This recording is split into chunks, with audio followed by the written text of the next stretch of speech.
Okay, in the last video or last lecture, we discussed the characteristics, speed, and torque for electrical motors. Now, we said that basically there are three different regions: the constant torque, the constant power, and natural characteristic regions. But in normal circumstances, the motors should be operating in the first two modes for electrical vehicles. Okay, so it's the constant torque region and the constant power region. Now, from this graph, what you should realize is that we can actually work out a relationship between the rated power, the maximum torque, and the speed, because it is this boundary, it's the point where it switches from constant torque to constant power region. This value here. So if you multiply the maximum torque times by the rated velocity of the motor, this will give you the rated power or the constant power value. Okay, it goes down afterwards. So it's just to remind you that the power or the rated power electrical motor equals to the maximum torque times the base speed or the rated speed of the motor. Okay, so bear that in mind. Okay, because we will need that for our calculations. And also we need another definition. Okay, we've done the maximum speed, which is the end of the constant power region. We're done with the base speed or the rated speed, which is the end of the constant torque region, and we know the rated power equals to maximum torque times rated speed, not maximum speed. Okay, but we also need another definition, which is really the ratio between the maximum speed and the rated speed. It's known as the speed ratio of electrical motors. Okay, so maximum speed divided by base speed or the rated speed is the speed ratio of an electrical motor. Now it varies. This value varies from motor to motor, and it depends on what technology, what design of the motor you use. There are different types of motors. For example, permanent magnet type of motors will have a speed ratio around 2 or less. Induction motor will have, can achieve a speed ratio of 4, and a switch reductant motion motors will give you a much higher speed ratio. Now, the speed ratio matters because it dictates how long the constant power region can last. Say, for example, in this particular case, my maximum speed is 5,000. That's the end of the constant power region. If the speed ratio is 2, then half of 5,000 is 2,500. So basically, you are looking at this curve. Constant power region is fairly short. Then you have a relatively long constant torque region. If the speed ratio is 4, then the rated speed is 1,250, and you have a longer constant power region and shorter constant torque, but higher torque value. If the speed ratio can be further increased, you can see there, and the constant power region starts from there and gets to the 5,000. Again, you have a much shorter, smaller constant torque region, but higher in torque. Now that is for the same rated power. Okay, at a higher speed, you get the same torque, but at a lower speed, you only get a high torque if your speed ratio is high. It also affects how you select the gear ratio between electric motor and the wheels. Okay. For example, if I use this diagram to illustrate the issues for different gear ratios. Now, on this diagram, I have two different kind of gear ratios. One is high. Let's see, I'm not giving any numbers. One is high, one is low. Now, when the gear ratio between the motor, that's additional, in addition to the speed ratio of the electrical motor, so don't get confused between the two. That's a mechanical gear set we use, okay, between the motor and the wheels. For a lower gear ratio, you have this solid line for the characteristics between the speed and the torque. So you have a lower torque, output torque, but higher maximum speed. If I use a higher ratio for the gearbox, then you have a higher torque at lower speed at end, but have a much lower maximum speed of the vehicle.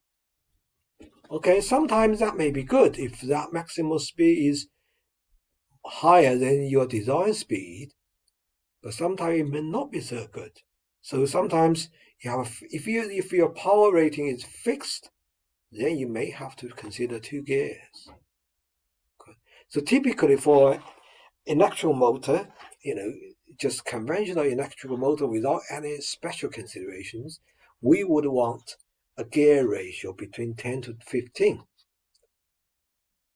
for the motor, after the motor, for the motor and speed. Now that has to be achieved in two stages, but that's a practical issue. Okay, but the overall rate, the speed, the gear ratio you would want would be somewhere between 10 to 15.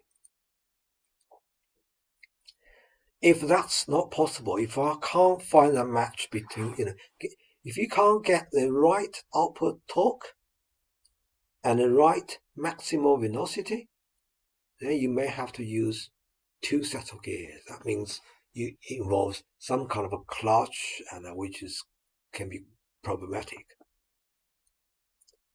Okay, but depends on, sometimes there are good reasons for doing that, because you might want to reduce the size of the motor, and therefore you kind of compromise that with more complexity in the gear, in the clutch and the gearboxes. Now the aim is really trying to provide enough acceleration at low speed, so try to get the maximum torque output at low speed, but you also want to deliver enough torque to overcome the rolling resistance and aerodynamic drag at high speed to give you the maximum vehicle speed.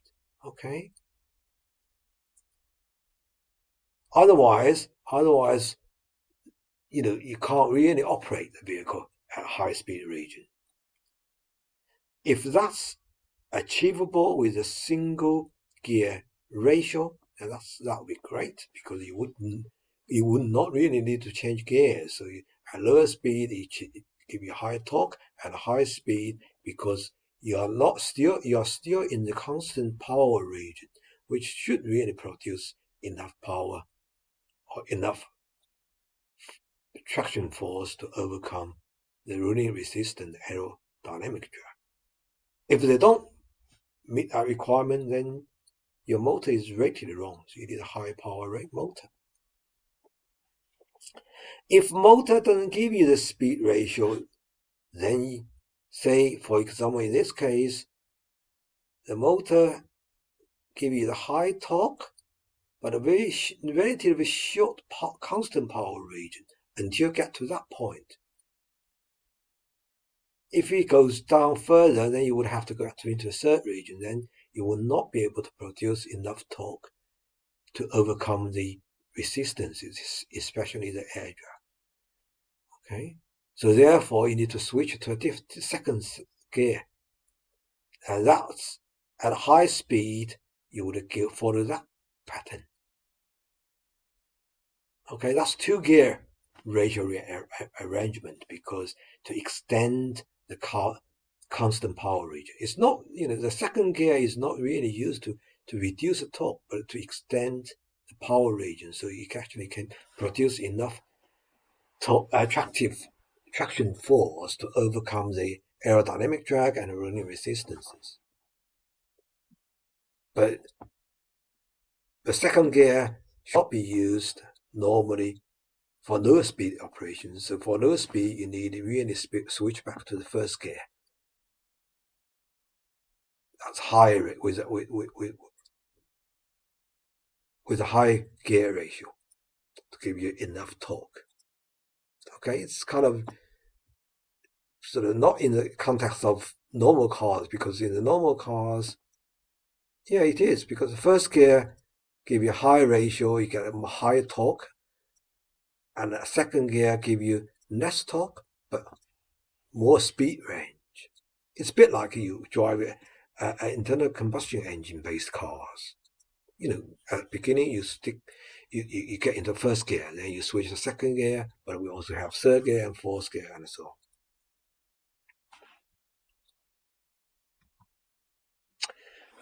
A summary of the drive system considerations, and obviously we need the power. You need to get the right rated power to accelerate at lower speed, but overcome the running resistance at high speed. And the gear ratio is determined by the maximum speed of the vehicle and the maximum speed of the motor. It needs to suit that. And also, you need to consider the maximum torque, to produce enough torque to accelerate at lower speed. But in general, we want high-speed motors, so that the gear ratio can be reduced.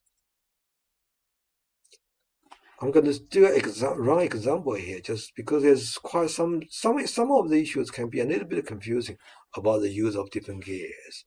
So I'm going to use this example to further explain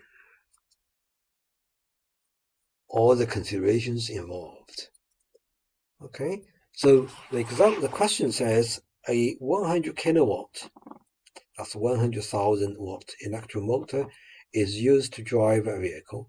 The maximum speed of the motor is 12,000 RPM, that's revolution per minute. The speed ratio of the motor is 2.8 or 2.8 to 1, that's speed ratio. That's between maximum speed and rated speed. A single gear transmission with fixed gear ratio 1 to 10 is used between the motor and the wheels, and the radius of the wheels is 0.4. Okay, so I'm asking for the calculations of the rated speed of the motor, B, the maximum torque output of the motor, C, the maximum tractive force, D, the maximum vehicle speed, E, if the maximum speed is for the vehicle is defined as 120 kilometers per hour, what is the gear ratio? So what would be the appropriate gear ratio? And how much is the maximum track force then? So A, B, C, D is one set of calculations based on the parameters given above. E is saying, right, if I change the design, ignore the gear ratio of 1 of 10. If I ask for a maximum speed of 120, what would be the appropriate gear ratio? Okay, so it would be a separate set of calculations. So I'm going to run through the calculations for A, B, C, D first, and then come to discuss the final one, E. Okay, so the maximum speed of the motor is 12,000 RPM.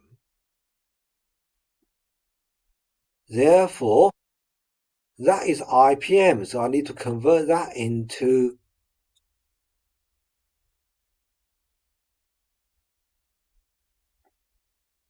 radians per second first. Okay, so the maximum speed of the motor equals to 12,000 RPM. As I said before, revolution equals to 1 revolution equals to 2 pi, that's 360 degrees. 1 minute is 60 seconds. Okay, so you need to multiply that by 2 pi divided by 60. That ends up with 1256 radians per second. Okay, and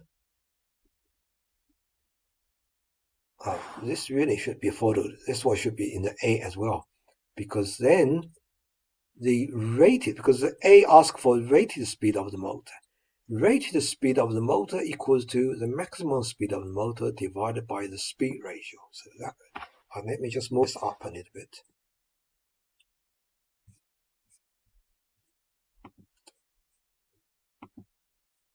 I hate disorderly, so that should be there.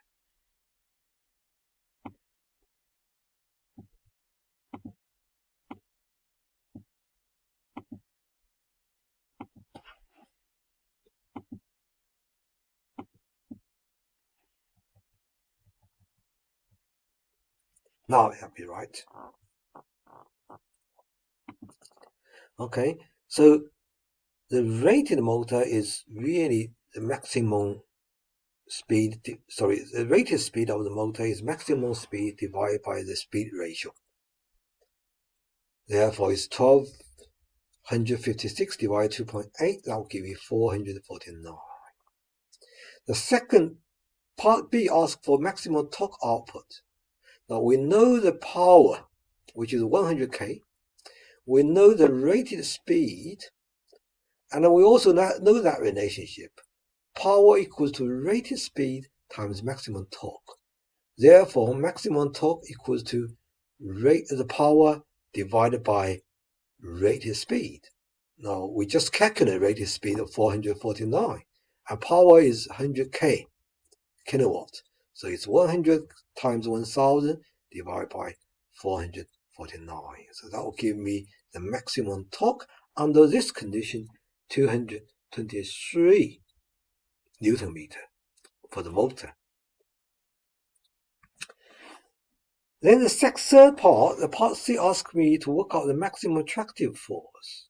Now I know the maximum torque from the motor, therefore can work out the maximum torque for the wheels because I know the gear ratio. Gear ratio is 10. Maximum torque of the motor is 223. 10 times 223, that give me 230 Newton meter. That's the maximum torque at the wheel. And of course, the traction force equals to the torque at the wheel divided by radians. So therefore, that's 2230 divided by 0.4. That will give me the maximum traction force, 5,575. Now, how to work out the maximum vehicle speed under all these conditions? We know the gear ratio is 10. We know the maximum speed of the motor is 1,256. So the rotational speed of the rotor will be equal to the maximum speed of the motor divided by the gear ratio. 1,256 divided by 10, that will give me 125.6 radians.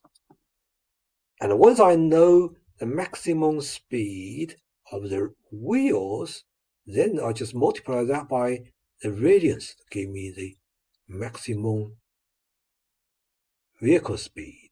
So maximum vehicle speed will be this the wheel speed times the radians, which is 0.4. That will give me 50.24. Again, my calculations are in the SI unit, so that will give me a meter per second. But I can convert that into kilometer per hour if I wanted to. It's meter equals to 0.001 kilometer, or divide by 1,000. Okay, second equals to 1 over 3,600 seconds.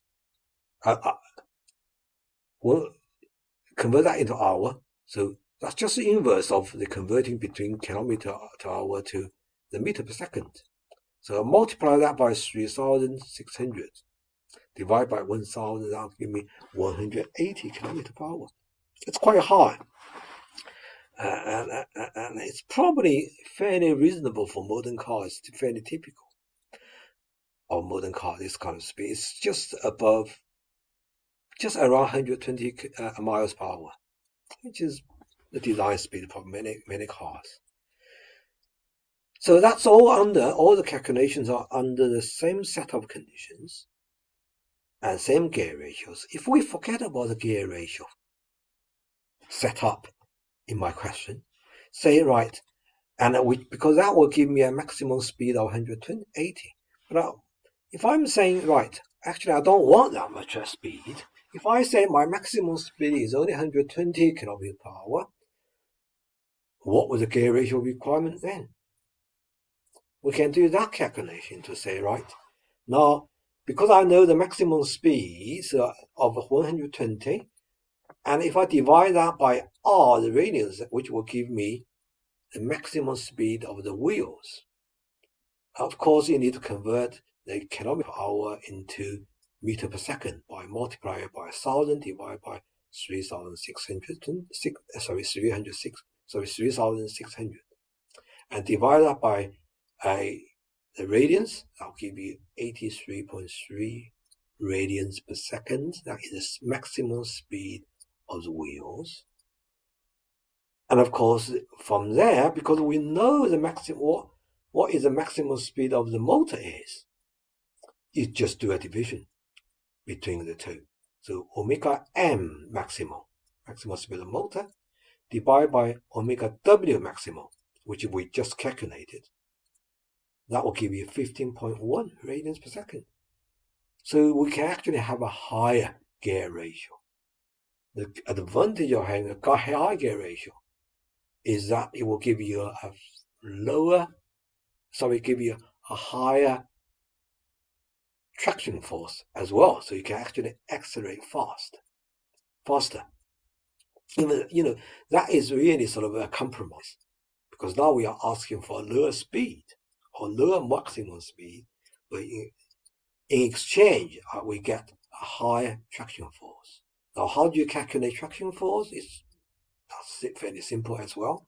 So we know the maximum torque from the motor. That's not going to change with the gear ratio. Motor is designed, therefore, the force is fixed. So we've done that calculation earlier. The maximum force equals 223. Maximum torque of the motor is 223 times the new gear ratio, 15.1. That will give me the new value for the torque on the wheel. That's 300,367 Newton meter. Divide that value by radians of the wheel. That will give me a traction force of 8,418 Newton.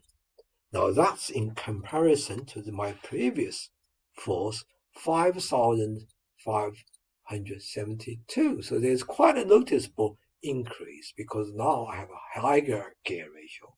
My cars can't drive up to 180. You can only go to 120 kilometers per hour. But I can actually accelerate faster.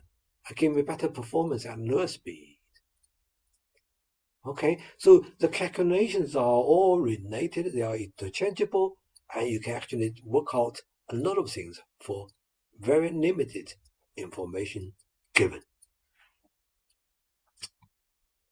So here we go. Now, I think I got 3 further questions for you to practice on. They're all related to the power, torque, characteristics, speed, maximum speed, rated speed, rated power, that kind of stuff. And it's not really deviated much from my examples. Okay, they're just being asked in some different ways. Okay, so that's for you to do, and I'll see you next time.